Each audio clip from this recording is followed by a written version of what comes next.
ہم وہی کہیں گے جو ہمارا دین ہم کو بتاتا ہے. عمل کرو تو تمہارا بھلا ہے، نہیں کوئی عمل کرے تو نقصان ہمارا نہیں ہے اسی کا. اللہ تعالی وبرکاتہ. نحمده ونصلي ونسلم على رسوله الكريم اما بعد فاعوذ بالله من الشيطان الرجيم. بسم الله الرحمن الرحيم. يا ايها الذين آمنوا اتقوا الله وابتغوا اليه الوسيلة. صدق الله العلي العظيم وصدق رسوله النبي الأمين المتين الكريم ونحن على ذلك لمن الشاهدين والشاكرين والحمد لله رب العالمين. رب اشرح لي صدري ويسر لي أمري واحلل عقدة من لساني يفقهوا قولي. إن الله وملائكته يصلون على النبي يا أيها الذين آمنوا صلوا عليه وسلموا تسليما. اللهم صل على سيدنا ومولانا محمد معدن الجود والكرم وآله وبارك وسلم صلاة وسلاما عليك يا رسول الله، صلاة وسلاما عليك يا حبيب الله، صلى الله تعالى عليك وبارك وسلم تسليما دائما أبدا. محبوبان خدا کا وسیلہ یہ پکڑنا جائز ہے یا ناجائز؟ آج درس اسی پر ہے. انشاءاللہ تھوڑے سے وقفے میں اس درس کو مکمل کرنے کی کوشش کروں گا، اور اگر آج مکمل ہو گیا تو کل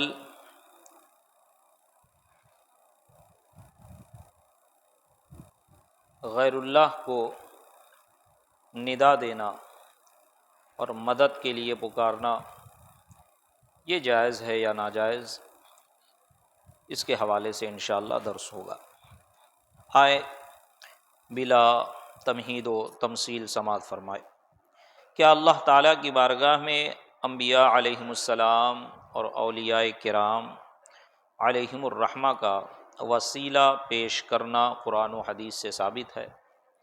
جی ہاں، وسیلہ کا ثبوت قرآن و حدیث میں موجود ہے. اس پر کچھ دلائل درج ذیل ہیں. قرآن پاک میں اللہ تبارک و تعالی ارشاد فرماتا ہے یا ایھا الذین آمنوا اتقوا اللہ وابتغوا الیہ الوسیلہ. یہ بیٹا 4 نمبر بٹن بند کر دیں، یا پنکھا بند کر دیں. 4 نمبر دوسرے والی.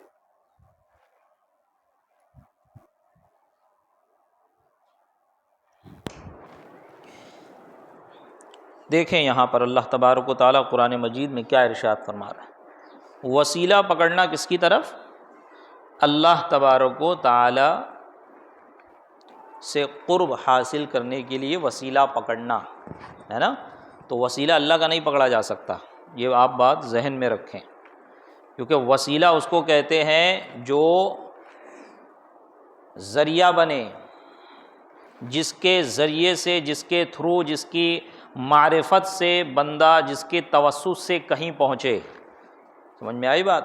آپ مسجد میں آئے تو مسجد میں پہنچنے کے لیے مسجد کو وسیلہ نہیں بنا سکتے، بلکہ آپ راستے کو وسیلہ بنائیں گے، اپنے پیروں کو وسیلہ بنائیں گے، گاڑی وغیرہ جو بھی ہے نا. جب مسجد میں پہنچنا ہے مسجد ہی کو وسیلہ بنائیں گے. یہ تو تحصیل حاصل لازم آیا. سمجھ میں آئی بات؟ تحصیل حاصل یہ باطل ہے. جیسے آپ کہیں کہ کاش میں پیدا ہو جاتا، تو آپ تو پیدا ہی ہے. کاش میں زندہ ہوتا، آپ تو زندہ ہی ہے. جو چیز حاصل ہے اسی کو حاصل کرنے کی کوشش کرنا یہ تو باطل ہے. سمجھ میں آئی بات؟ ہاں. تو اللہ تک پہنچنے کے لیے جو وسیلہ تلاش کیا جائے گا، جو وسیلہ پکڑا جائے گا، وہ غیر اللہ ہوگا. یہ بات تو کنفرم ہے نا. اس سے آپ کو آگے سمجھ میں بھی آ جائے گی بات کہ اللہ تبارک و تعالیٰ قرآن مجید میں ارشاد فرماتا ہے، جس کا ترجمہ یہ ہے ایمان والو اللہ سے ڈرو اور اس کی طرف وسیلہ ڈھونڈو. اس کی طرف وسیلہ ڈھونڈو. اب جو چیز کو بھی آپ وسیلہ بناؤ گے، نہ وہ خدا ہوگی، نہ وہ ذات باری تعالیٰ ہوگی، نہ صفات باری تعالیٰ ہوگی. سمجھ میں آئی بات؟ ہاں. اب دیکھیں آپ، اعمال کا مقبول ہونا یقینی نہیں جب ان کو وسیلہ بنا سکتے ہیں. اور یہاں وسیلہ کس کو بنایا جائے؟ تو یہاں پر مفسرین نے بھی فرمایا ہے، سمجھ میں آئی بات، کہ وسیلہ اعمال ہی کو بنایا جائے گا. کہ اللہ تعالیٰ نے قرآن میں دوسری جگہ ارشاد فرمایا یا ایھا الذین آمنوا استعینوا بالصبر والصلاۃ، کہ اے ایمان والو نماز اور صبر سے مدد چاہو، ہے نا۔ اور ایک جگہ اور سورہ بقرہ میں ارشاد فرمایا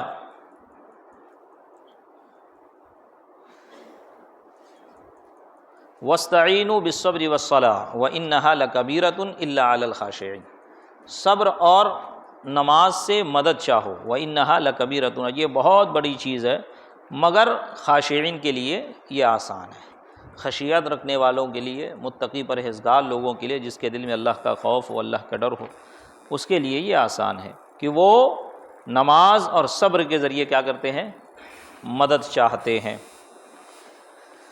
اعمال کا مقبول ہونا یقینی نہیں، ہم نماز پڑھے ظہر کی، ہم یہ تو کہہ سکتے ہیں کہ ہماری نماز مکمل ادا ہو گئی ہے نا، ہم یہ کہہ سکتے ہیں کہ ہم نے نماز مکمل طور پر پڑھی، باوضو تھے، مسجد میں آئے، پاک و صاف تھے، کپڑا پاک تھا، جگہ پاک تھی، ہم نے شرائط پوری اختیار کی، شرائط کی پابندی کی، فرائض کو ادا کیا صحیح طور پر، واجبات کو ادا کیا صحیح طور پر، مستحبات سنن و مستحبات کو ہم نے صحیح طور پر ادا کیا، ہماری نماز مکمل ادا ہوئی، ہم اس کا دعویٰ کر سکتے ہیں، لیکن ہماری نماز، ہماری عبادتیں قبول ہوئی، ہم اس کا دعویٰ نہیں کر سکتے، اس کے بارے میں ہمیں یقین نہیں ہے، امید ہے کہ اللہ تعالیٰ قبول فرما لے، اس پر لازم اور ضروری نہیں ہے کہ ہم جو کرے وہ قبول فرما لیں، نہ، اللہ تعالیٰ پر کوئی چیز لازم نہیں ہے، اس کا فضل ہے کہ وہ قبول فرما لے، اس کا فضل ہے کہ ہماری کوتاہیوں کو معاف فرما دے، ہمیں امید ہے کہ اللہ تعالیٰ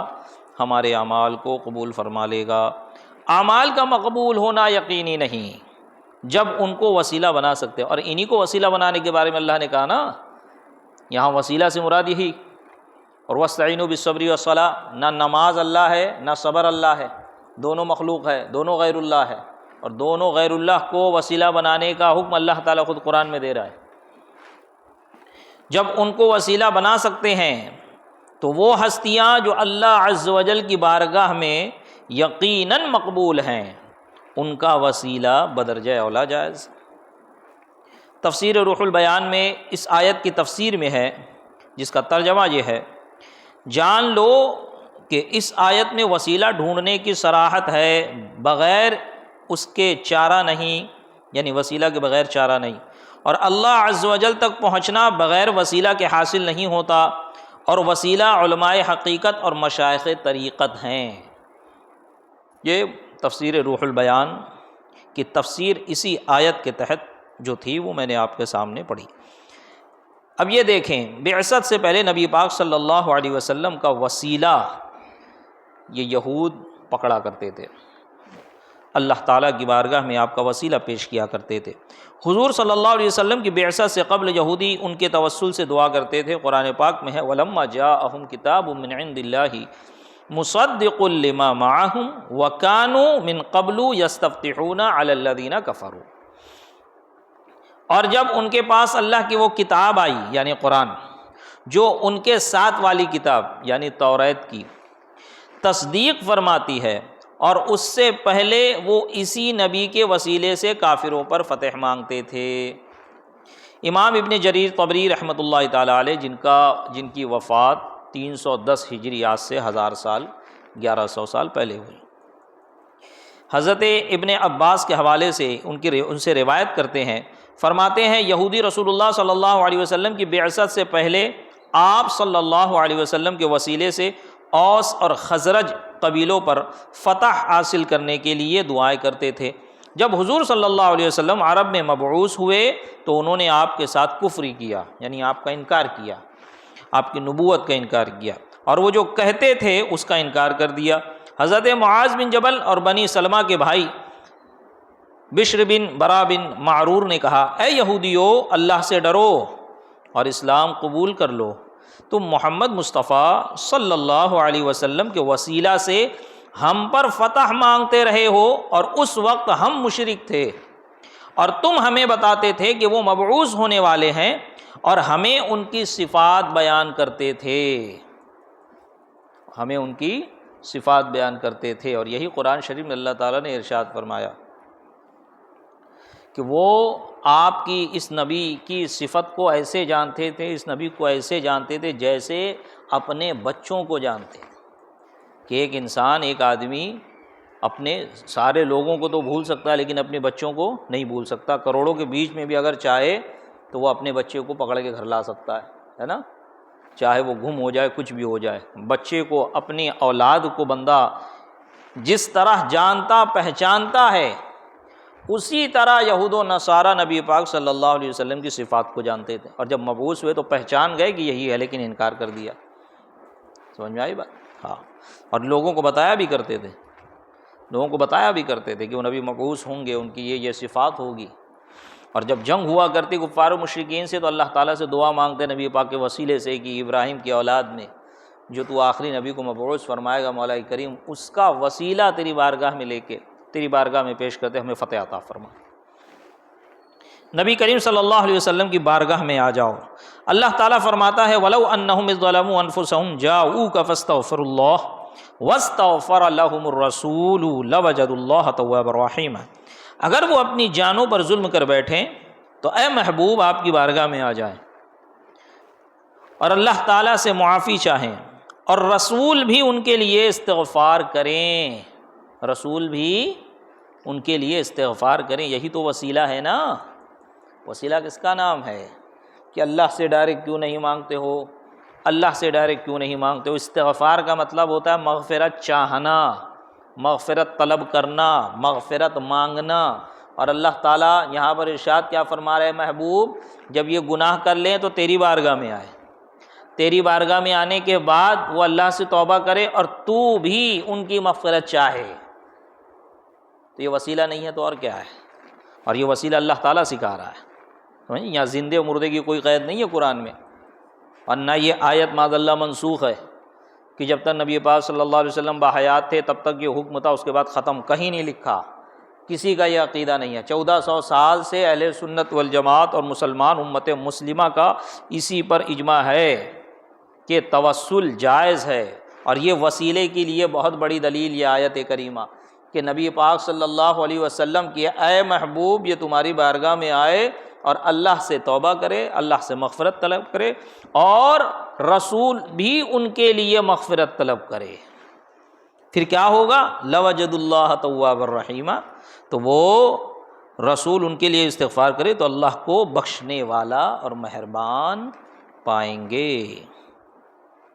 امام قرطبی رحمۃ اللہ تعالی علیہ متوفہ 671 ہجری نے اس آیت پاک کے تحت یہ روایت نقل کی ہے کہ حضرت علی رضی اللہ تعالیٰ عنہ سے روایت ہے رسول اللہ صلی اللہ علیہ وسلم کے دفن کرنے کے 3 دن بعد ایک اعرابی ہمارے پاس آیا اور روضہ شریف کی خاک پاک اپنے سر پر ڈالی اور عرض کرنے لگا یا رسول اللہ صلی اللہ علیہ وسلم، جو آپ نے فرمایا ہم نے سنا، اور جو آپ صلی اللہ علیہ وسلم اللہ کی طرف سے اللہ کی طرف سے یاد کیا، جو آپ نے یاد کیا اور ہم نے آپ سے یاد کیا، اور جو آپ پر نازل ہوا اس میں یہ آیت بھی ہے وَلَوْ أَنَّهُمْ إِذْ ظَلَمُوا أَنفُسَهُمْ جَاءُوكَ فَاسْتَغْفَرُوا اللَّهَ وَاسْتَغْفَرَ لَهُمُ الرَّسُولُ لَوَجَدُوا اللَّهَ تَوَّابًا رَحِيمًا۔ یہی آیت اس نے تلاوت کی۔ پھر اس کے بعد وہ کہتا ہے، وہ اعرابی کہتے ہیں میں نے بے شک اپنی جان پر ظلم کیا اور آپ کے حضور میں اللہ سے اپنے گناہوں کی بخشش چاہنے حاضر ہوا، تو میرے رب سے میری گناہ کی بخشش کرائیے، میرے رب سے میرے گناہ کی بخشش کرائیے۔ اس پر قبر شریف سے ندا آئی کہ تیری بخشش کی گئی۔ حضرت عمر فاروق رضی اللہ تعالیٰ عنہ کا توسل کرنا، یہ میں خالی دلیل پڑھتے جا رہا ہوں، اس کی تشریح اگر سمجھانے بیٹھوں گا اور آسان کرنا چاہوں گا تو پھر 2-3 ہفتہ نکل جائے گا۔ صرف دلیل دیکھیں کہ قرآن سے بھی ثابت، حدیث سے بھی ثابت، کم سے کم آپ کو اتنا تو سمجھ میں آ جائے گا کہ وسیلے کے لیے وسیلے کا حوالہ اور وسیلے کی دلیل قرآن و حدیث میں موجود ہے۔ پھر دور و نزدیک کی بات بعد میں دیکھ لیں گے نا، پہلے یہ تو کنفرم کرو، یہ اتنا تو مانو کہ وسیلہ جائز ہے۔ انتقال کیے ہوئے جو دنیا سے گزر گئے ہیں ان کا وسیلہ جائز ہے، یا جو دنیا میں ہے ان کا وسیلہ جائز، یا جو غیر اللہ ہیں ان کا وسیلہ جائز ہے؟ پہلے اتنا تو ایکسیپٹ کریں، بات کی بات بعد میں دیکھ لیں گے۔ تو آپ کو کم سے کم اتنا تو کنفرم ہو جائے گا کہ وسیلہ جائز ہے، اور وسیلہ لینا یہ جائز ہے، اور وسیلہ لینا یہ ہمارے سلف و خلف اور بزرگان دین سے ثابت ہے، اور اس پر امت کا اجماع ہے، اور اجماع خود دلیل رکھتا ہے۔ حضرت عمر بن خطاب رضی اللہ تعالیٰ عنہ کی بڑی مشہور و معروف حدیث ہے، اس کو سماعت فرمائے کہ بے شک حضرت عمر بن خطاب رضی اللہ تعالیٰ عنہ کے زمانے میں ایک قحط پڑ گیا، کہ قحط کے زمانے میں حضرت عباس بن عبد المطلب رضی اللہ تعالیٰ عنہ کے وسیلے سے اللہ تعالیٰ کی بارگاہ میں دعا مانگتے اور عرض کرتے، ہم تیری طرف اپنے نبی کریم صلی اللہ علیہ وسلم کو وسیلہ بناتے تھے، ٹھیک، تو سیراب فرماتا تھا، اب ہم تیری بارگاہ میں نبی کریم صلی اللہ علیہ وسلم کے چچا حضرت عباس رضی اللہ تعالیٰ عنہ کو وسیلہ بناتے ہیں، تو ہمیں سیراب فرما دے۔ تو راوی کہتے ہیں اللہ تعالیٰ ہمیں سیراب فرما دیتا تھا، یعنی بارش نازل کر دیتا تھا۔ سمجھ میں آئی بات؟ ہاں، اب اس سے یہ لوگ یہ دلیل لاتے ہیں کہ بھائی زندوں کا وسیلہ پکڑنا چاہیے، انتقال جو کر گئے معاذ اللہ، ہم نہیں کہتے، وہ کہتے ہیں مردوں کا وسیلہ نہیں پکڑنا چاہیے، مردہ تمہارے نزدیک ہوں گے؟ یہاں تو کافر کی روح بھی زندہ رہتی ہے، یہ تو اللہ والے ہیں۔ اور حیات انبیاء پر میں نے جو ہے ربیع الاول پہ گفتگو کی، جنہوں نے سنا، جو نہیں سنے جا کے یوٹیوب پہ سن سکتے ہیں، وہاں پہ کتنے دلائل مذکور ہے، احادیث اور قرآن سے ثابت کیا کہ انبیاء کرام باحیات، اور ان کے صدقے میں اولیاء کرام بھی اپنی قبروں میں زندہ ہے۔ اور سرکار غوثیت کا مہینہ ہے، سرکار غوثیت کے بارے میں تو بزرگوں نے بھی لکھا، اور یہ بھی مانتے ہیں کہ اللہ تبارک و تعالیٰ نے ان کو تصرف اور اختیار عطا فرمایا کہ آپ قبر سے نکل کر قبر سے باہر آ کر لوگوں کی مدد کیا کرتے ہیں۔ اب یہاں پر یہ پیش کرتے ہیں تو اس کا سیدھا سا جواب یہ ہے، جو شرک ہوگا وہ ہر حال میں شرک ہوگا، حضرت آدم علیہ السلام کے زمانے سے لے کر قیامت تک کہ وہ چیز شرک ہی ہوگی۔ سمجھ میں آئی بات؟ ہاں، جو مسائل بدلتے ہیں وہ فروعات عقیدہ نہیں بدلتا ہے، کہ حضرت آدم علیہ السلام کے زمانے میں کسی اور کو پوجا جاتا تھا، کسی اور کی عبادت کی جاتی تھی، حضرت نوح علیہ السلام کے زمانے میں کسی اور کی عبادت کی جاتی تھی، حضرت موسیٰ کے زمانے میں کسی اور کی عبادت کی جاتی تھی، اب نبی پاک کے زمانے میں اللہ کی عبادت کی جائے گی۔ نہ، لا الہ الا اللہ محمد الرسول اللہ، لا الہ الا اللہ محمد الرسول اللہ، یہ ہر زمانے کا کلمہ رہا ہے۔ امتیوں کا اگرچہ الگ رہا ہو، لیکن امتیوں پر بھی یہ لازم تھا کہ اگر ان کے زمانے میں آ جاتے نبی پاک صلی اللہ علیہ وسلم تو انبیاء بھی ان پر ایمان لاتے، وہ نبی بھی ان پر ایمان لاتے، اور ان کی امت بھی ان پر ایمان لاتی ہے نا۔ اس سے سمجھ میں آتا ہے کہ تمام دنیا کے نبی پاک صلی اللہ علیہ وسلم ہے، اور تمام دنیا آپ کی امت ہے، تمام دنیا آپ کی امت ہے۔ لا الہ الا اللہ محمد الرسول اللہ میں کبھی فرق نہیں آیا، کبھی فرق نہیں آیا۔ جو شرک حضرت آدم علیہ السلام کے زمانے میں تھا وہ شرک قیامت تک شرک ہی رہے گا۔ ایسا نہیں ہو سکتا کہ وسیلہ مانگنا یہود و حضرت موسیٰ علیہ السلام کی امت کے لیے جائز تو نبی پاک صلی اللہ علیہ وسلم کی امت کے لیے وہ شرک ہو جائے۔ فروعات میں ہو سکتا ہے کہ کوئی مسئلہ، کوئی چیز ان کے ہاں جائز تھی، ہمارے ہاں ناجائز ہو گئی۔ جیسے آپ شراب دیکھ لیجئے، جب تک شراب کی حرمت کا حکم نازل نہیں ہوا، بہت سے صحابہ کرام پیا کرتے تھے۔ جب نازل ہوا تو مدینے کی گلیوں میں شراب کی نہریں بہہ نکلی، لوگوں نے اتنے مٹکے پھوڑے۔ تو کیا مطلب؟ جب تک حکم نہیں آیا تب تک تھا نا۔ تو فروعات میں تبدیلی ہو سکتی ہے، کہ جیسے حضرت موسیٰ علیہ السلام کے زمانے میں آپ کی شریعت میں یہ تھا کہ اگر جہاں نجاست لگ جائے اس کو کاٹ کے پھینک دو، جہاں نجاست لگ جائے اس کو دھو نہیں، کاٹ کے پھینک دو، اتنا نکال دو۔ اور نبی پاک صلی اللہ علیہ وسلم کے زمانے میں آپ کی شریعت میں جہاں نجاست لگ جائے، اگر پانی میسر نہیں ہے تو مٹی لگا دو، مٹی لگا کے رگڑ دو، اگر وہ چھوٹ گیا تو صاف ہو گیا۔ جب پانی مل جائے یا کوئی رقیت جس میں پائی جائے، چاہے وہ چائے ہو، چاہے مستعمل پانی ہو، یا درخت کا پانی ہو جس میں رقیت ہو، اگر اس سے آپ دھلیں گے تو نجاست دور ہو جائے گی، آپ کا بدن پاک ہو جائے گا۔ وضو اور غسل کا الگ مسئلہ ہے، نجاست لگنے کا الگ مسئلہ ہے۔ سمجھ میں آ رہی بات؟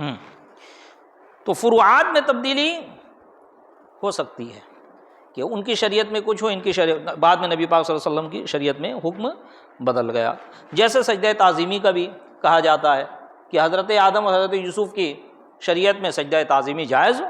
ممکن ہے، لیکن نبی پاک صلی اللہ علیہ وسلم کی شریعت میں سجدہ تعظیمی حرام، اور سجدہ عبادت، سجدہ معبودی یعنی سجدہ تعبدی، عبادت کے لیے سجدہ کرنا، یہ حضرت آدم علیہ السلام کے زمانے سے لے کے قیامت تک کے لیے شرک تھا، شرک ہے اور شرک رہے گا۔ سمجھ میں آئی بات؟ ہاں، تو شرک کبھی نہیں بدلتا ہے۔ اور جب اللہ تعالیٰ نے فرما دیا وَاسْتَعِينُوا بِالصَّبْرِ وَالصَّلَاةِ، تو صبر نہ اللہ ہے نہ صلاۃ اللہ ہے، یہ دونوں غیر اللہ ہے۔ اور جب غیر اللہ سے مدد مانگنے کی اجازت مل گئی تو پتہ چلا کہ غیر اللہ سے مدد مانگنا شرک نہیں ہے۔ اور اگر زندہ کی اور مردہ کی قید لگاؤ گے تو ایاک نعبد و ایاک نستعین میں کوئی قید نہیں ہے، اس میں تو مطلق ہے نا کہ ہم تیری ہی عبادت کرتے ہیں، تجھ سے ہی مدد مانگتے ہیں۔ تو پھر حضرت عبداللہ ابن عباس سے مدد کیوں مانگی، ان کو وسیلہ کیوں بنایا؟ سمجھ میں آ رہی بات؟ اعتراض بڑا چھوٹا ہوتا ہے لیکن اس کا جواب بڑا لمبا ہوتا ہے۔ اور مسئلہ یہی ہے کہ ہمارے سادہ لوگ سنی صحیح العقیدہ مسلمانوں کے دماغ سے کھیل کے نکل جاتے، بیچارہ ہمارا نوجوان پریشان۔ اور جب دلیل کی دنیا میں آئے اور ان سے حوالہ مانگا جائے تو اعلیٰ حضرت ان کے بارے میں یہ فرماتے ہیں، جب اعتراض کرنے پر آتے ہیں یہ لوگ تو 7ویں آسمان پر بیٹھے ہوتے ہیں، اور جب ان سے دلیل مانگی جائے تو 7ویں زمین میں گھس جاتے ہیں۔ جب اتنا واضح بیان ہے تو اتنا تو کنفرم ہو گیا نا کہ وسیلہ کا ثبوت قرآن و حدیث سے ہے۔ اب کس سے مانگا جائے کس سے نہ مانگا جائے وہ آگے دیکھیں گے۔ اب یہاں پر حضرت عباس ابن عبد المطلب کو وسیلہ بنایا کس نے؟ حضرت عمر فاروق رضی اللہ تعالیٰ عنہ نے، اور کیا کہا کہ اے اللہ ہم تیرے نبی کو وسیلہ بنایا کرتے تھے اور ان کو وسیلہ بنا کر دعا مانگا کرتے تھے، آج حضرت عباس بن عبد المطلب تیرے نبی کے چچا کو وسیلہ بناتے اور تیری بارگاہ میں دعا کرتے۔ حضرت علامہ بدر الدین عینی رحمۃ اللہ تعالیٰ علیہ جو شارح بخاری ہیں، جنہوں نے بخاری شریف کی شرح لکھی ہے، اس حدیث کے تحت آپ ارشاد فرماتے ہیں کہ پھر حضرت عباس نے کیا دعا کی؟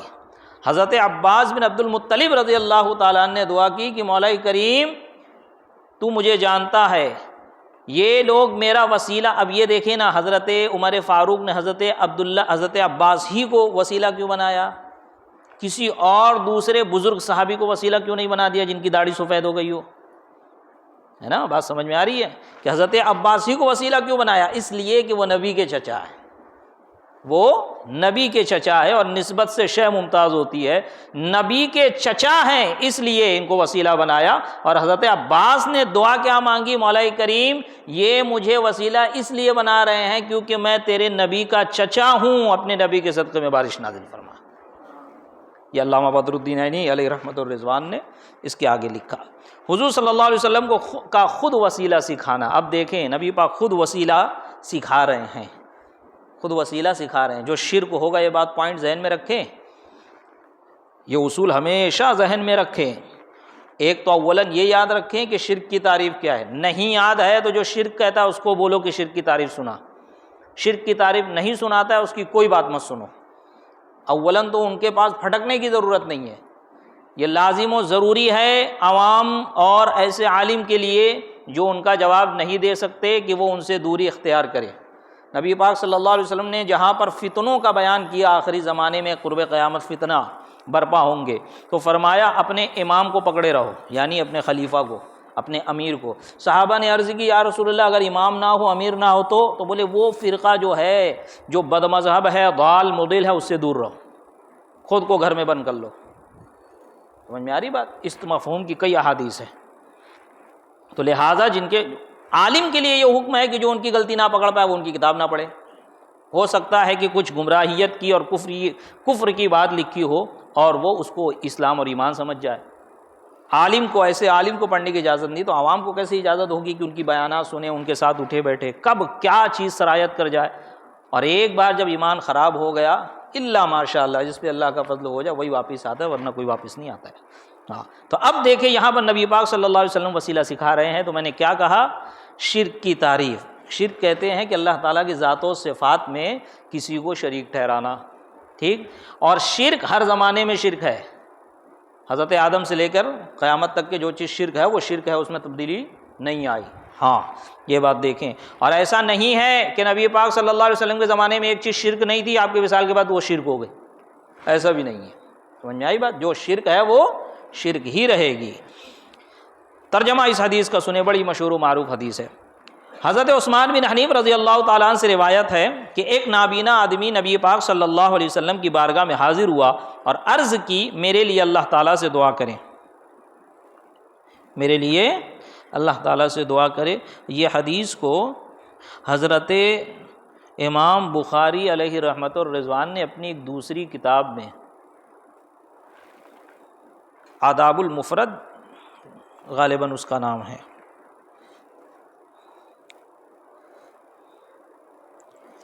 ادب المفرد، کیا نام ہے؟ ادب المفرد یا آداب المفرد، یہ امام بخاری کی کتاب ہے، اور امام بخاری علیہ رحمت الرضوان نے اس حدیث کو وہاں نقل کیا ہے۔ سمجھ میں آئی بات؟ اور یہ حدیث جو توسل کے قائل نہیں ہے ان کے منہ پہ تماچا ہے کہ امام بخاری نے لکھا نہ تو کیا شرک لکھا انہوں نے؟ امام بخاری کی رٹ لگائے رہتے ہو، کیا انہوں نے شرک لکھا ہے؟ اور دوسری بھی ایک جگہ، وہ تو ندا میں انشاءاللہ آئے گی وہ حدیث، وہاں پر بھی کتاب الادب المفرد نام ہے اس کا، الادب المفرد امام بخاری کی کتاب ہے، تو اس میں یہ حدیث اس میں بھی انہوں نے ذکر کی ہے، اور یہاں سنن ابن ماجہ وغیرہ، جامع ترمذی وغیرہ کے حوالے سے انہوں نے نقل کی۔ مسند احمد بن حنبل میں بھی یہ حدیث ہے، صحیح ابن خزیمہ میں بھی ہے، الترغیب والترہیب میں بھی ہے، المستدرک میں بھی ہے، اور دلائل النبوہ میں بھی ہے۔ اب دیکھیں یہ حدیث ہے کیا کہ حضرت عثمان بن حنیف سے روایت ہے کہ ایک نابینا آدمی نبی کریم صلی اللہ علیہ وسلم کی بارگاہ میں حاضر ہوا اور عرض کی میرے لیے اللہ تعالیٰ سے دعا کرے کہ وہ مجھے عافیت دے۔ فرمایا اگر تو چاہے تو میں تمہارے لیے دعا کو مؤخر کر دوں، اور یہ تمہارے لیے بہتر ہے، یعنی مؤخر کر دوں، یہ دعا مؤخر کر دوں، یہ تمہارے لیے بہتر ہے، اور اگر چاہے تو دعا کروں۔ اس نے عرض کی دعا فرما دیں۔ نبی کریم صلی اللہ علیہ وسلم نے اسے حکم دیا کہ اچھی طرح وضو کر کے 2 رکعت نماز پڑھو اور اس طرح دعا کرو، اے اللہ میں تجھ سے پناہ مانگتا ہوں، اللہم انی اسألک واتوجہ الیک بمحمد النبی الرحمت یا محمد انی قد توجہت۔ یا محمد، ہمارے علماء فقہا فرماتے ہیں نبی پاک صلی اللہ علیہ وسلم کو نام لے کر ندا نہ کی جائے، تو یہاں پر یا رسول اللہ کہا کہ یہاں پر اگر کسی کو کوئی حاجت ہے تو 2 رکعت نماز پڑھے، اس کے بعد یہ دعا کرے، انشاءاللہ اس کی حاجت پوری ہو جائے گی۔ یا محمد یہ اصل عبارت ہے، اس لیے میں نے پڑھا، ورنہ دعا پڑھیں تو یا رسول اللہ کہے، ہے نا؟ یا محمد یا رسول اللہ میں کیا فرق ہے؟ کوئی فرق نہیں ہے، اور نبی پاک خود سکھا رہے ہیں ندا دینا حرام ہے، ندا دینا ناجائز ہے، ندا دینا شرک ہے، یہ نبی پاک خود سکھا رہے ہیں۔ یا محمد انی قد توجہت بک الی ربی فی حاجتی ہذہ لتقضی اللہم فشفعہ فی۔ نبی پاک صلی اللہ علیہ وسلم نے فرمایا کہ اچھا طرح وضو کرو، 2 رکعت نماز پڑھو، پھر یہ دعا کرو، اے اللہ میں تجھ سے مانگتا ہوں اور تیری طرف توجہ کرتا ہوں بوسیلہ تیرے نبی محمد صلی اللہ علیہ وسلم کے کہ مہربانی کے نبی ہیں، یعنی مہربان نبی ہیں۔ یا رسول اللہ صلی اللہ علیہ وسلم میں حضور کے وسیلے سے اپنے رب کی طرف اس حاجت میں توجہ کرتا ہوں کہ میری حاجت روا ہو، میری حاجت روائی ہو، الہی ان کی شفاعت میرے حق میں قبول فرما۔ سنن ابن ماجہ میں اس حدیث کے بارے میں لکھا ہے کہ یہ حدیث صحیح ہے۔ امام ابو اسحاق نے کہا یہ حدیث صحیح ہے۔ امام حاکم نے اس حدیث کے بارے میں لکھا ھذا حدیث صحیح علی شرط الشیخین، یعنی شیخین کی شرطوں پہ یہ حدیث صحیح ہے۔ شیخین کی شرطوں پہ، یہ صرف جملہ بھی یاد کر لوگے نا آپ لوگ، بھلے سے آپ نہ سمجھو، ان کے جملہ بم کی طرح لگے گا، اور اگر بولے کہ وہ نہ سمجھ پائیں یا آپ کو خود نہیں سمجھ میں آ رہی نا یہ بات کہ یہ کیا مطلب اس کا کہ شیخین کی شرط پر یہ حدیث صحیح ہے، تو ان سے خود ہی پوچھ لو اس کا کیا مطلب، سمجھ میں آ جائے گا کتنے بڑے اہل حدیث ہے، کتنے پانی میں۔ یہ سب اصطلاحی جملے ہیں، ٹرمز آف حدیث ہے، ٹرمز آف اصول حدیث ہے، اتنا آسان نہیں ہے اس کو سمجھنا۔ تو امام ترمذی نے بھی اس کے بارے میں کہا یہ حدیث کیا ہے؟ حسن صحیح غریب ہے، یہ حدیث حسن ہے، صحیح ہے، غریب ہے۔ اب یہی حدیث دیں، یہی حضرت عثمان بن حنیف جن سے روایت ہوئی نا، اب انہی سے ایک دوسری روایت ہے، لیکن کس کے زمانے میں؟ حضرت عثمان غنی کے زمانے میں۔ اب وہ سماعت فرمائے، بڑی لمبی حدیث ہے، اس کا ترجمہ خالی پڑھتا ہوں میں کہ ایک حاجت مند اپنی حاجت لے کر، حضرت عثمان بن حنیف رضی اللہ تعالیٰ عنہ سے روایت ہے کہ ایک حاجت مند اپنی حاجت لے کر امیر المؤمنین حضرت عثمان غنی رضی اللہ تعالیٰ عنہ کی خدمت میں آتا جاتا۔ امیر المؤمنین نہ اس کی طرف التفات فرماتے نہ اس کی حاجت پر نظر فرماتے۔ اس نے عثمان بن حنیف رضی اللہ تعالیٰ عنہ سے اس امر کی شکایت کی۔ انہوں نے فرمایا وضو کر کے مسجد میں 2 رکعت نماز پڑھ، پھر دعا مانگ، الہی میں تجھ سے سوال کرتا ہوں اور تیری طرف اپنی نبی محمد صلی اللہ علیہ وسلم کے وسیلے سے توجہ کرتا ہوں، یا رسول اللہ میں حضور کے توسل سے اپنے رب کی طرف متوجہ ہوتا ہوں کہ میری حاجت روا فرمائیے اور اپنی حاجت ذکر کر، پھر شام کو میرے پاس آنا، میں بھی تیرے ساتھ چلوں۔ حاجت مند نے یوں ہی کیا کہ وہ بھی صحابی یا کبار تابعین میں سے تھے، پھر آستانے خلافت میں حاضر ہوئے۔ اب دیکھو یہاں پر ایک صحابی دوسرے صحابی یا دوسرے تابعی کو سکھا رہا ہے، ایک صحابی دوسرے صحابی، یا تو وہ صحابی ہوں گے یا تو تابعی ہوں گے۔ حضرت عثمان بن حنیف یہ تو صحابی ہے کنفرم ہے، جن کو سکھا رہے ہیں وہ یا تو صحابی ہوں گے یا کبار تابعین میں سے ہوں گے نا۔ حضرت امیر المؤمنین حضرت عثمان غنی رضی اللہ تعالیٰ عنہ کا جو زمانہ پا رہا ہے تو کتنے صحابہ کو دیکھا ہوگا انہوں نے۔ وہ یہ اعتراض نہیں کر رہے یہ کیا کر رہے ہو، مجھے شرک سکھا رہے ہو، غیر اللہ کو پکارنا نہیں چاہیے، یا محمد کہنا یا رسول اللہ کہنا شرک ہے۔ شرک ہوتا تو کوئی صحابی شرک کرتا؟ شرک ہے نا بھیا، شرک کس کو کہتے ہیں؟ شرک مکروہ تنزیہی مکروہ تحریمی نہیں، شرک جو ہے کفر کی سب سے گھناؤنی قسم، سب سے قبیح قسم جو ہے وہ شرک ہے۔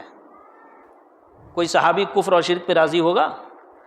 اسی لیے کہتے ہیں ہم کہ ان سے دور رہو۔ کیوں؟ کیونکہ یہ بنیاد کو کھوکھلا کر رہے ہیں۔ اگر یہ سب بات ان کی قبول کر لو تو قرآن و حدیث مشکوک ہو جائیں گے۔ یہ حدیث میں یہ چیز کیسے آئی، قرآن میں یہ چیز کیسے آئی؟ کیا جواب دو گے غیر مسلموں کو؟ کوئی جواب بن پائے گا؟ نہیں بن پائے گا۔ تو لہٰذا اپنا ایمان بچاؤ، اور ایمان بچانے کا راستہ نبی پاک نے کیا کہا؟ سواد اعظم کو پکڑے رہو۔ سواد اعظم بڑا گروہ، اور آج بھی پوری دنیا میں بڑا گروہ اہل سنت والجماعت کا ہے۔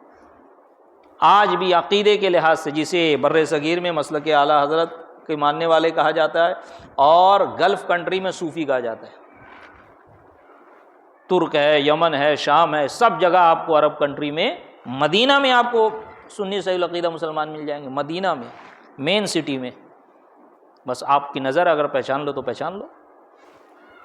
تو اب دیکھیں ایک صحابی دوسرے صحابی یا تابعی کو سکھا رہا ہے کہ حاجت مند نے یوں ہی کیا، پھر آستانہ خلافت پر حاضر ہوئے، دربان آیا، ہاتھ پکڑ کر امیر المؤمنین کے حضور لے گیا۔ امیر المؤمنین حضرت عثمان غنی رضی اللہ تعالیٰ نے اپنے ساتھ مسند پر بٹھا لیا، مطلب پوچھا، عرض کیا، فوراً روا فرمایا۔ مطلب پوچھا کس لیے آئے ہو، کیا معاملہ ہے؟ اس نے عرض کیا امیر المؤمنین ایسا ایسا معاملہ ہے، فوراً اس کا کام آپ نے کر دیا، اس کی حاجت روائی کر دی۔ اور پھر ارشاد فرمایا کہ اتنے دنوں میں اس وقت اپنا مطلب بیان کیا، یعنی اتنے دنوں بعد آیا، پہلے آ گئے ہوتے، اتنے دن بعد آیا۔ پھر فرمایا آپ نے جو حاجت تمہیں پیش آیا کرے ہمارے پاس چلے آیا کرو۔ یہ صاحب وہاں سے نکل کر حضرت عثمان بن حنیف سے ملے، حضرت جو روایت کر رہے ہیں حضرت عثمان بن حنیف سے ملے اور کہا اللہ تعالیٰ تمہیں جزائے خیر دے، امیر المؤمنین نے میری حاجت پر نظر اور میری طرف توجہ، امیر المؤمنین میری حاجت پر نظر اور میری طرف توجہ نہ فرماتے تھے، یہاں تک کہ آپ نے ان سے میری سفارش کی۔ عثمان بن حنیف رضی اللہ تعالیٰ نے فرمایا خدا کی قسم میں نے تو تمہارے معاملے میں امیر المؤمنین سے کچھ بھی نہ کہا، مگر ہوا یہ کہ میں نے سید عالم صلی اللہ علیہ وسلم کو دیکھا، حضور کی خدمت اقدس میں ایک نابینا حاضر ہوا اور نابینائی کی شکایت کی، حضور نے یوں ہی اس سے ارشاد فرمایا کہ وضو کر کے 2 رکعت نماز پڑھے، پھر یہ دعا کرے خدا کی قسم ہم اٹھنے بھی نہ پائے تھے، باتیں ہی کر رہے تھے کہ وہ ہمارے پاس آیا، گویا کہ کبھی وہ اندھا نہ تھا۔ وہ حدیث جو نبی پاک صلی اللہ علیہ وسلم نے جس میں آپ نے تعلیم دی نا اندھے کو، اب حضرت عثمان بن حنیف خود فرما رہے ہیں کہ جب نبی پاک نے اس کو تعلیم دی تو جب وہ آیا، جب وہ گیا نماز پڑھنے تو اندھا تھا، ہم بات ہی کر رہے تھے، جب وہ آیا ہے تو اس کی حالت ایسی تھی کہ گویا وہ اندھا ہی نہ تھا، کبھی اس کی آنکھ کی روشنی گئی ہی نہیں تھی۔ آپ یہی کہہ رہے ہیں کہ ہم کو نبی پاک نے یہ چیز سکھائی، میں نے تم کو سکھا دی۔ نہ نبی پاک صلی اللہ علیہ وسلم سکھا رہے ہیں تو کوئی اعتراض کر رہا ہے، نہ خود نبی پاک کہہ رہے ہیں کہ کفر و شرک ہے، اور نہ آپ کے وصال کے بعد جب حضرت عثمان بن حنیف سکھا رہے ہیں تو کوئی اعتراض کر رہا ہے، اور نہ خود حضرت عثمان بن حنیف اس پر اعتراض کر رہے ہیں۔ تو اس سے سمجھ میں آیا کہ توسل بعد وصال بھی جائز ہے، شرک و کفر نہیں ہے۔ امام منذری یا منذری اس حدیث پاک کے تحت فرماتے ہیں قال الطبرانی بعد ذکر طرقہ والحدیث صحیح، امام طبرانی نے اس کے طرق یعنی کہ جو طرق ہے تو طرق کہتے ہیں روایت کو، کئی ایک روایتوں سے کئی طرق معنی ہوتا ہے طریقہ معنی ہوتا ہے راستہ، طریقہ کی جمع ہے طرق، سمجھے، روایت کی اس کو روایت کا ایک مترادف معنی ہے یہ۔ تو اس طرق کو ذکر کرنے کے بعد فرمایا کہ یہ حدیث صحیح ہے، بڑی صحیح حدیث کی رٹ لگائے رہتے ہیں نا، یہ صحیح حدیث سے ثابت ہے۔ ایسے ہی نہیں ہم کہتے کہ ہمارا جو عقیدہ ہے اور ہمارا جو معمولات اہل سنت، ضروریات اہل سنت وہ قرآن و حدیث سے ثابت ہے، ہوے میں بات نہیں کی جاتی ہے، سمجھ میں آئی بات؟ جس بریلوی کو، جس مسلک اہل سنت کے پیروکار کو، جس مسلک اعلیٰ حضرت کے پیروکار کو اپنے دلائل معلوم ہو، اس کو الحمدللہ کبھی کوئی بھی بد مذہب گمراہ نہیں کر سکتا۔ معاملہ یہ کہ ہم پڑھتے نہیں، جانتے نہیں، سنتے نہیں، بس جاہل سنی بنے ہوئے ہیں عقیدت میں، اور عقیدت ایسی ہے کہ بعض اوقات عقیدت میں غلو کر جاتے ہیں، اور اتنا غلو کر جاتے ہیں کہ اگر پھر کوئی جاہل پیر آج کے زمانے میں ہر گلی میں نکلے ہوئے کوئی مل جائے ہاتھ پکڑ لے تو پھر ہر ناجائز و حرام جو قرآن و حدیث جس کو منع کر رہا ہے اس پیر کے آگے قرآن و حدیث کی بھی نہیں چلتی، معاذ اللہ، ایسی حالت ہو جاتی، نہ انگوٹھی پہننے کا سلیقہ، نہ بال رکھنے کا سلیقہ، نہ داڑھی رکھنے کا سلیقہ، نہ نماز کا پتہ، نہ روزے کا پتہ، نہ عبادت و ریاضت کا پتہ، بس زندگی گزارے جا رہے۔ پیر صاحب نے کہہ دیا، پیر صاحب ہوتے کون ہیں؟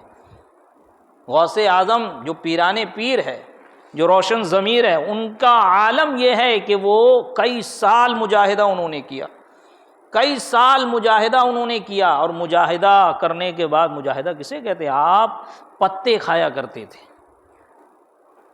آپ پتے کھایا کرتے، جنگلوں میں رہتے پتے کھایا کرتے، پتے کھا کے آپ کی رگیں ہری ہو گئی تھیں۔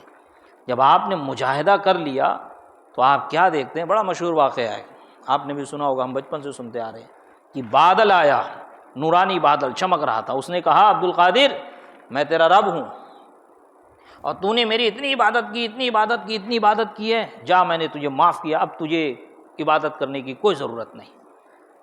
حضرت غوث اعظم رضی اللہ تعالیٰ عنہ فرماتے ہیں کہ مجھے عبادت کی ضرورت نہیں، تو شیطان معلوم ہوتا ہے، لا حول ولا قوت الا باللہ۔ جب آپ نے لاحول پڑھا تو وہ بادل چھٹ گیا، جب بادل چھٹا تو اس بادل سے پھر آواز آئی، عبد القادر تجھ کو تیرے علم نے بچا لیا۔ دیکھو شیطان کیسے حملہ کرتا ہے، قرآن کیا فرماتا ہے؟ ان الشیطان للانسان عدو مبین، یہ ایسا دشمن ہے کہ جو کھلا ہوا دشمن ہے تمہارا، اور اللہ تعالیٰ سے وعدہ کیا ہے لأقعدن صراطک المستقیم، تیرے سیدھے راستے پہ بیٹھوں گا اور تیرے بندوں کو بہکاؤں گا، الا عبادک المخلصین، جو تیرے مخلص بندے ہوں گے نا اس کو میں نے بہکا پاؤں گا۔ اللہ کو چیلنج کر کے نکلا ہے یہ، اور اللہ تعالیٰ فرما رہا ہے کہ یہ کھلا ہوا دشمن ہے۔ نبی پاک نے فرمایا مجرد دم، خون کے ساتھ دوڑتا ہے شیطان تمہاری رگوں میں۔ حضرت غوث اعظم رضی اللہ تعالیٰ عنہ کو کیا کہہ رہا ہے کہ تجھ کو آئے عبد القادر، تجھ کو تیرے علم نے بچا لیا۔ حضرت عبد القادر رضی اللہ تعالیٰ نے ارشاد فرمایا، سرکار غوثیت نے ارشاد فرمایا مردود، مجھ کو میرے علم نہیں میرے اللہ نے بچایا ہے۔ یعنی جہاں سے وہ پہلے آپ کے ایمان پر حملہ کرے گا، ایمان چلا گیا تو آپ کی نماز روزے سے اس کو کچھ مطلب نہیں، چاہے مسجدیں بھری رہیں، کہ حرم کا امام ہو کہ مسجد نبوی کا امام ہو، پھر وہ شیطان کو کچھ پرواہ نہیں، پہلے وہ ایمان پہ حملہ کرے گا۔ تو ذرا بتائیں کیسے ہو سکتا ہے کہ کسی پیر کو نماز پڑھنے تو چھٹی مل جائے؟ نبی پاک تو 6 وقت کی نماز آپ پر فرض، صحابہ کرام اتنی نمازیں پڑھے، رو کے ان کی حضرت عمر فاروق رضی اللہ تعالیٰ جب رویا کرتے، اتنا روتے خوف خدا سے کہ روایت میں آتا ہے کہ آپ کے گال پر آنسوؤں کے نشان بن گئے تھے۔ ذرا سوچو کتنا روتے ہوں گے۔ اور آج کی یہ جاہل پیر حضرت غوث پاک تو فرماتے درست العلم حتی صرت قطبا، میں نے علم حاصل کیا یہاں تک کہ، کہاں تک کہ علم حاصل کیا؟ میں نے اتنا علم حاصل کیا کہ میں قطب بن گیا۔ اور یہ جاہل، ان کو نماز کی پڑھنے کا طریقہ نہیں ہے، تحیات سن لی جائے تو وہ یاد نہ ہو، قرآن صحیح سے پڑھنے کا ڈھنگ نہ ہو، جو خود کی نمازیں صحیح طور پر ادا نہ کر پائے وہ دوسروں کی نماز کیا ادا کرائے گا؟ تو لہذا جب سنی جاہل ہوتا ہے نا تو یہ تمام چیزیں اس کو چاروں طرف سے گھیرتی ہے۔ جب سنی ضروری علم حاصل کرے گا تو مجال ہے کوئی جاہل پیر اس کو بہکا لے جائے، اور مجال ہے کوئی بد مذہب اس کو بہکا لے جائے۔ اللہ تبارک و تعالیٰ کی بارگاہ میں دعا ہے مولا کریم ہم سب کے ایمان کی حفاظت فرمائے، مولا کریم ہماری اس درس کی محفل کو اپنی بارگاہ میں قبولیت کا درجہ عطا فرمائے۔ مولا کریم ہمارے اس درس کی محفل کو ہم سب کے لیے کل بروز قیامت ذریعہ نجات بنائے۔ مولا کریم یہاں پر جو کچھ درس ہوا اسے یاد رکھنے، اس پر عمل کرنے، اس کو دوسروں تک پہنچانے کی توفیق رفیق عطا فرمائے۔ مولا کریم درس دینے میں، قرآن کی آیتیں تلاوت کرنے میں، ترجمہ و تفاسیر میں، احادیث کریمہ پڑھنے اور اس کے تراجم و تفاسیر میں کسی قسم کی کوئی خامی، کوئی غلطی، قصداً و سہواً کچھ غلط بیانی یا بے ادبی ہو گئی ہو تو اپنے فضل سے معاف فرمائے۔